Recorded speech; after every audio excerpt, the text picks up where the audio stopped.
Behind the Crime Scene with Gina Osborne and Tracy Miller. If Gina and Tracy were to go behind the crime scene to describe Orange County Sheriff Sandra Hutchins, they'd call her a trailblazer. With 40 years of law enforcement experience, being involved in a deadly shooting, and many other mind-blowing critical incidents, they'd also call her calm, cool, and collected, a great leader and a tremendous role model to them both. A Southern California native, Sheriff Hutchins began her career in law enforcement as a secretary for the Los Angeles Sheriff's Department. After some deputies encouraged her to apply for a deputy position, she graduated from the Sheriff's Academy in 1978.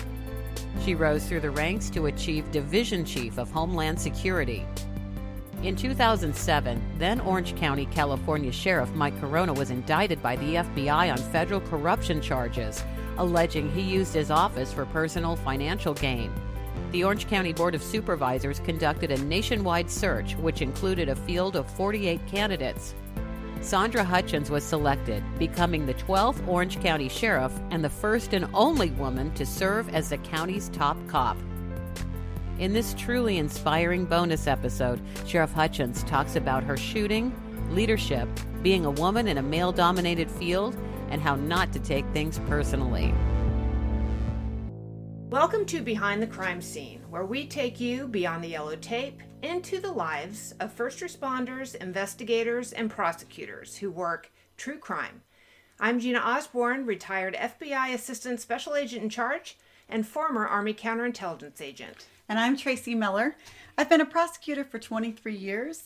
I've completed over 80 jury trials, and I've handled cases against violent criminals, including those who have committed domestic violence, juvenile sexual assault, and gang crimes. And today, we have someone very, very special on our show. This is a bonus episode, and on bonus episodes, we bring in guests that have actually transformed the law enforcement profession through their leadership.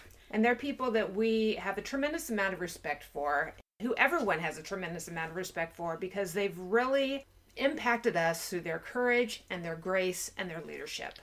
And that's certainly our guest today, Sheriff Sandra Hutchins. And she is near and dear to our hearts because she's the one who introduced us. She is! I can't believe we've worked in the same county for decades and had never met, Gina. I can't believe it either. And she told me, I went to lunch at her house one day, and she told me that I absolutely had to meet you.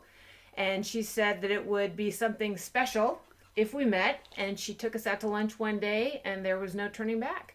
It sure wasn't. That was a powerful lunch. It certainly was. And 2 months later, here we are, 5 episodes into our podcast. Yes, she was right, because we have something so much in common besides our energy and, as some would say, our type A personalities. Yes. We have such a respect for our professions. Having someone like Sandra Hutchins, having been the first female sheriff in Orange County, and what she had to go through, and the things she talks about, that what she had to go through to be respected as a leader in that position. I think so. And having more than 40 years experience as a law enforcement leader, as a woman in law enforcement, I think that's going to be a lot of fun to talk to her. I do too. She is one of the most articulate speakers I've ever heard, and she's taught us both so much. So let's bring on Sheriff Sandra Hutchins from Behind the Crime Scene. Welcome to the show, Sheriff Hutchins. 40 years ago, you had to make a life-changing decision that impacted your life and the lives of others. Would you tell us about it? Yes, in 1980. In fact, it was New Year's Eve night. I was still on training, working out of Linwood Station at the time. The area that we worked, called Willowbrook, was a very active area, so it was never unusual to hear gunshots on any night. But New Year's Eve, always, people celebrate by going out and shooting their guns. And so at briefing that night, the watch commander said, "I don't want anybody getting in any shootings tonight." And, we all took that very seriously, and nobody wants to get into a shooting. I want to say that straight out. I've never met a law enforcement officer who wanted to get involved in a shooting. We were patrolling next to Imperial Court's housing project in high crime area, My partner and I had taken people who had been shot over a gambling debt, and rolled them to the hospital in the past. So it was not unusual, and we were always on high alert when we were in that area. It was about 9 o'clock, 9:15, something in that time frame. And we heard several different caliber rounds being fired. And so it wasn't midnight, and it's a gang area. So our first thought was these are gang members engaged in a firefight. So I got to put this in context. 1980, not a lot of backup, very slim deployment. You didn't ask for backup unless you really, really needed, because you were pulling somebody from another area where they needed to be. No handheld radios. We were reliant on a radio in the car, and when you get out of the car, you would take your microphone and you would lay it across the door, because if you needed to get to the radio, you had to grab it. 6-shot 38 Smith & Wesson guns with speedy loaders, which may or may not work. They were pretty flimsy at the time. So we parked our car and walked towards the sound of the gunshot. There was a duplex and there was an alley behind it. And so we walked in a walkway next to the duplex. We saw some women. I remember seeing some women inside the kitchen area of the duplex. I could see through the open window, and it looked like they were preparing food. Did not think they were involved or that apartment was involved. Kept walking back towards the alley. And before getting to the alley, there was a garage door open that was adjacent to the duplex apartment connected to that. And as I walked towards the door, I was in front, and a gentleman came to the doorway of the garage, and he was holding a gun, and he saw me, and he pointed the gun at me. So he extended his arms, pointed it at me, and I immediately fired. After saying, I said, police. I could see he was Hispanic. I said, policia. He continued to push the gun towards me, and there was probably about 4 feet between us. So I fired. I didn't know how many rounds I fired. He kind of went back into the doorway. I couldn't see him anymore. And then there were some other people in the garage, and they were a guy running with a gun. He was not pointing at me. My partner behind me saw him and shot at him. We don't have a radio. We're away from our car. We have quite a few men in this garage. My partner went in the house, I believe, and used the telephone and asked for backup. Used their telephone where the women were cooking dinner and asked for backup. When he did that, the rest of the men started coming out of the garage. I lined them up on a fence. Ultimately, when my partner came back out, we saw that the man that I shot was inside the garage, deceased. How did taking someone's life change your life? Taking someone's life, doesn't matter what the circumstances are, you think about that. It lives with you, stays with you over your entire life because you've taken someone's life. And it doesn't matter what the reason. I mean, I feel like the shooting was totally justified. Your training kicks in, you don't think about it, it just happens. It showed me too, when I later became a supervisor manager and then sheriff, I was very sensitive to officers involved in shootings. Because unless you've been there, you may not understand why people can't remember things real clearly, why there's sometimes conflict with what actually occurred or the evidence at the scene. It's because you hyper focus into the event. Your training is kicking in automatically. You're going in survival mode.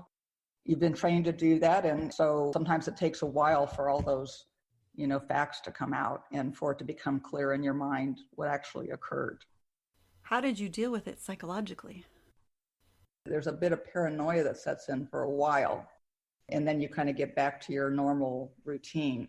But you're looking, there's going to be another shooting. It's in the back of your mind. It's always in the back of your mind, but more so once you've been in a shooting. You're kind of preparing yourself always for the next one. I'm not sure why that happens, but it did for a while, and then it faded over time. It was not as central in my mind. I mean, I've always seen you as a calm, cool, and collected person. That if anyone were to ask me about Sheriff Sandra Hutchins, that's how I would describe you. Do you think this event contributes to that?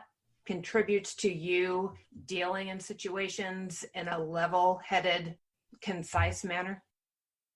Yes, and not just this incident. I think every incident that you handle, where that critical type incident, where it's chaos and you bring order to chaos, builds your muscle for being calm in chaos. So the more times you go through it, the better you get at it.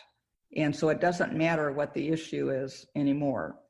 You build that muscle, you know that you've been through chaos, you brought order to chaos, and you get through on the other side. You do that time and time, not by choice, it just happens. You do that time and time again, because that's what happens in law enforcement.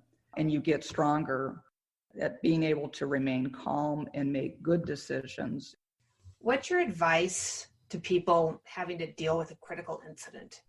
I think we've all experienced when we have a critical event, I think our first human instinct is you just kind of freeze for a moment. We've all experienced that. It's like, oh, right. And you kind of freeze. It's getting from freeze to action. Do something. You got to move forward, even though you'd like to bury your head in the sand and say, this couldn't have happened. You've got to take action and fix it. So I've always found out, when I get that kind of paralyzed feeling for a moment, it's like, take some action, take some small action to move it forward. As the Orange County Sheriff, what was your go-to leadership trait in responding to critical incidents? Stay calm, but you have to stay calm for your folks and for the public as well. I mean, you are the face of the agency. If you start to look like you are losing it, the public's going to lose it. Your department's going to lose it. You've got to stay calm, even though you don't feel calm at the time. Stay focused on the mission. Support, my thing is always to support my people. As the leader of the agency, you don't have the option to go out there and do the search yourself, although you want to. You'd love to do that. You don't have that option. It's difficult, but you have to stay off the field. You can't coach the game if you're on the field. You got to stay off the field and make sure everything's being done and get your folks what they need to do their job, support their mission. I find that always works. And if you just support the people that work for you, get them what they need to do their job, make sure they understand how much you appreciate them, they will go to the wall for you. And that's in small crises, large crises, day-to-day leadership, I have always found that to be the case. Gina, you and I have had so much in common because we've admired Sheriff Hutchins' leadership for so many years. When I first met her, I watched how she interacted with other law enforcement agencies, being the chief law enforcement officer in Orange County. And I went up to her and I said, "Nice to meet you. I'm adopting you as my mentor." Whether you want to be or not, you have to now be my mentor, please, because I was so in awe of your leadership. Where did you learn that? Leadership it's such a personal thing to everybody. I've read on leadership for decades. I always studied leadership and leadership qualities, good and bad. And then it's been trial and error as I've gone through my 40 plus year career. I've learned from some of the worst supervisors what not to do, and the worst leaders what not to do. And so there's a lesson there, whether someone's a good leader or not, there's always a lesson there. And then, but I think at the core of my leadership style, value people. And, our best contribitors, our best employees, we very seldom tell them what a good job they're doing, because they always do a good job, whether we say they are or not. And we can't forget those people. We spend a lot of our time dealing with people who aren't doing their job very well, and we mentor them and we counsel them and we try and get them to that level. But you've got to value everyone and make sure they know that. And that's part of giving them the tools that they need to do their job. But they know if you genuinely care about them or you don't. So you've got to, if you don't genuinely care about people, you're not going to make a good leader. You have to really care about what they do. So and true. And as a leader, you have to accept when things go bad, that's on you. When things go right, that's on your people. Mm-hmm. They make you look good every day. When I got there, when I was going out into the public and things were just great on the sheriff's department, people, thank you for what you do, Sheriff. I go, it's not me. It's my people that are out here doing this job every day. What gives you the courage to stand tall? I know who I am. I know what I believe in. I know what I stand for. One thing I have learned, particularly being a politician, and it's true, there's politics in leadership, whether you're a politician or not, right? Particularly in law enforcement, it's all political, whether you're in a political position or not. You're going to have critics. Those could be your people that work for you, those people that you work for. You're going to have that tension. You're going to have those critics. And you have to know when people are throwing stuff at you, who you are, what the truth is, and hang on to that. And don't let what people say about you impact you as much as possible. Yeah. Does it hurt sometimes? Absolutely. Absolutely. But you got to put it in a box over here because that's just someone's opinion. You may check yourself and say, gee, is that true?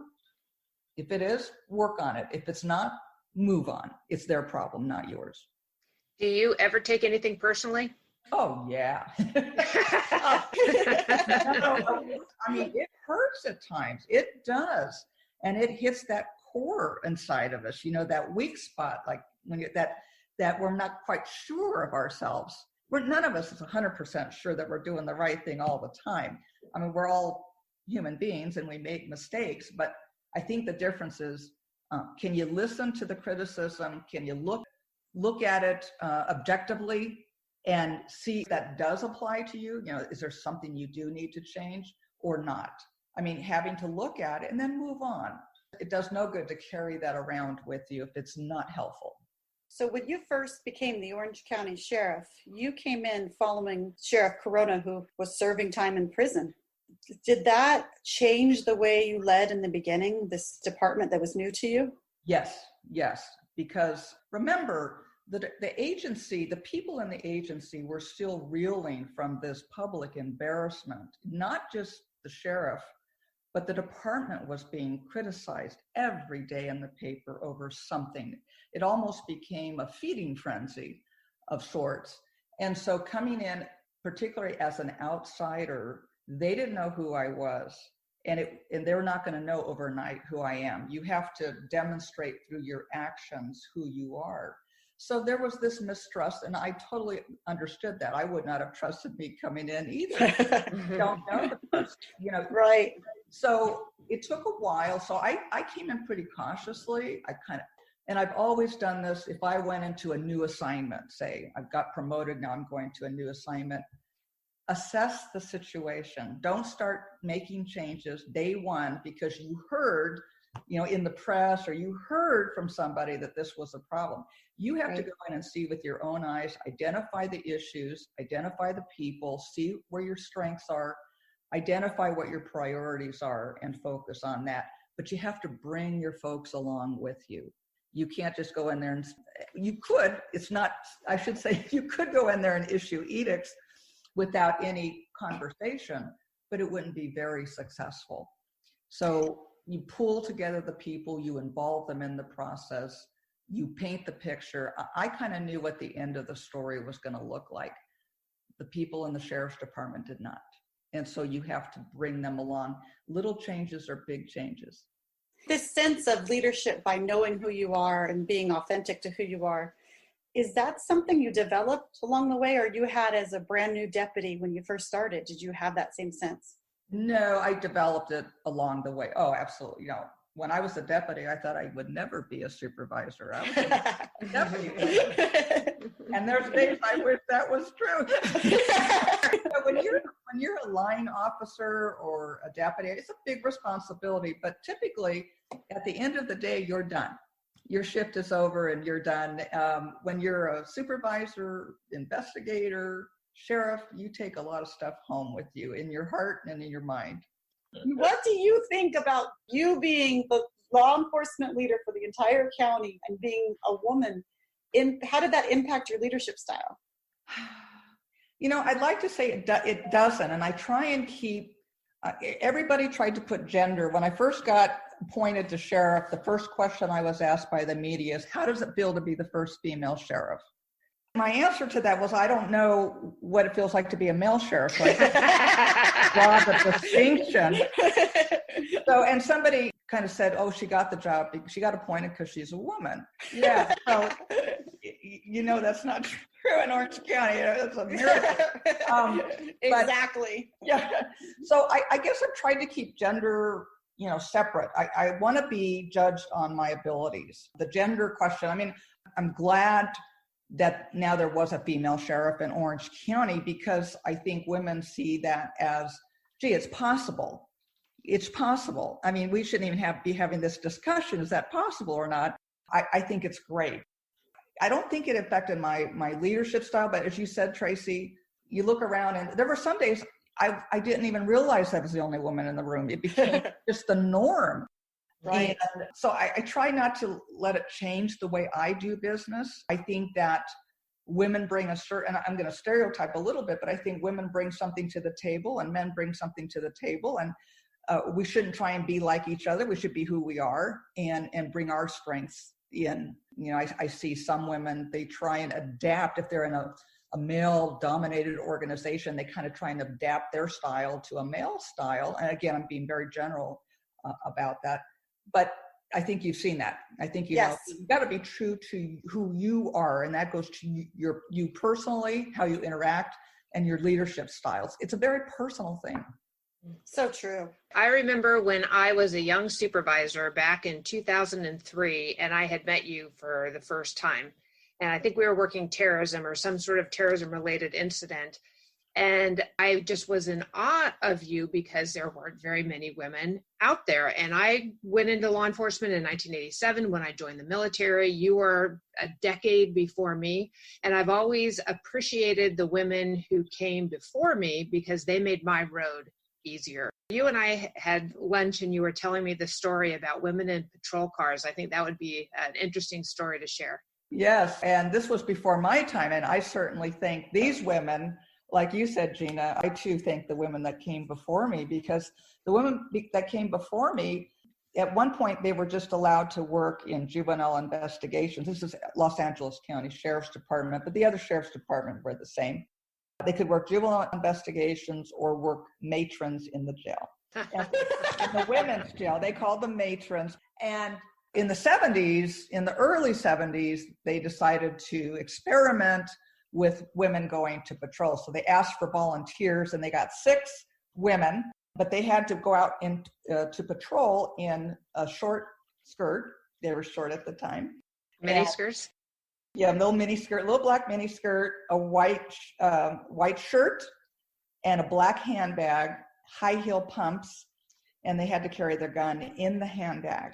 Oh my God. Now those women that went out, although they were set up for failure, they kicked the shoes off and jumped over fences, and they did what they had to do and paved the way for me. When I first went to patrol then in the 1980, I was wearing pants, and I didn't realize at the time what a tremendous jump that was to be able to wear pants and flat shoes and actually have a gun on my hip, not in a purse. That's incredible. When you think back to all of the leadership that you've had and the leadership you've done in 2 agencies, if you were going to tell the young deputy you in your 20s some advice, what would you give the young you? What advice would you tell her? Dare. Get yourself out of your comfort zone. It's okay to fail. Don't wait for someone to tell you you're ready. Jump in with both feet. Those are all the things that I wish I knew as a young deputy. I think women in particular have a tendency to not to feel like I've got to do one more thing before I'm ready. I got to take one more class. I have to have one more assignment before I'm ready for that next step. We need to have more confidence in ourselves. We need to know that it's okay to make a mistake. If you're not making mistakes, you're not learning. It's trite, but it's true. Put yourself out there. Try different things. Learn as much as you can about everything and have fun. The fun part. You seemed like you were having fun as sheriff. You really did. I was. If you're not having fun, I mean, we spend way too much time in our jobs not to have some fun with it and enjoy it. Because, I was in law enforcement for 40 years, and I have to tell you, and I've heard other people say it, but it's so true. It goes so fast. Mm-hmm. So you got to enjoy it. That's probably all of life. It is. I can tell you that I am leaving this wildly inspired, and I feel like Wonder Woman right now. You are Wonder Woman. Oh, thank you. Yes, she is. Yes, she is. Well, I'm so glad that day I asked you to please, or kind of demanded of you to be my mentor, because I have learned so much throughout the years from your friendship and your leadership. So thank you for being on Behind the Crime Scene. Thank you. Thank you, Gina. Thank you, Tracy. This has been a lot of fun, and you guys are doing some amazing things. So thank you for that. Tracy, I am so impressed with Sheriff Hutchins. I agree with you, Gina. I always have been. I've learned so much from her throughout the years, but I really like what she just said about not waiting till you think you're ready, or not waiting till you think everything's perfect to move on to the next stage in your life. I agree with that. And what I especially loved was at the end where she was talking about if she could talk to herself from way back when, to be bold and to have confidence and all of those things. It really shows how human she is and how she's really worked so hard during her career. 40 years worth of law enforcement. That is quite an accomplishment. It is. And I felt like when I was listening to her talk today, she was still talking to me. I know she was talking to her younger self, but I felt like she was talking to me too today about reminding me to be bold and to have courage.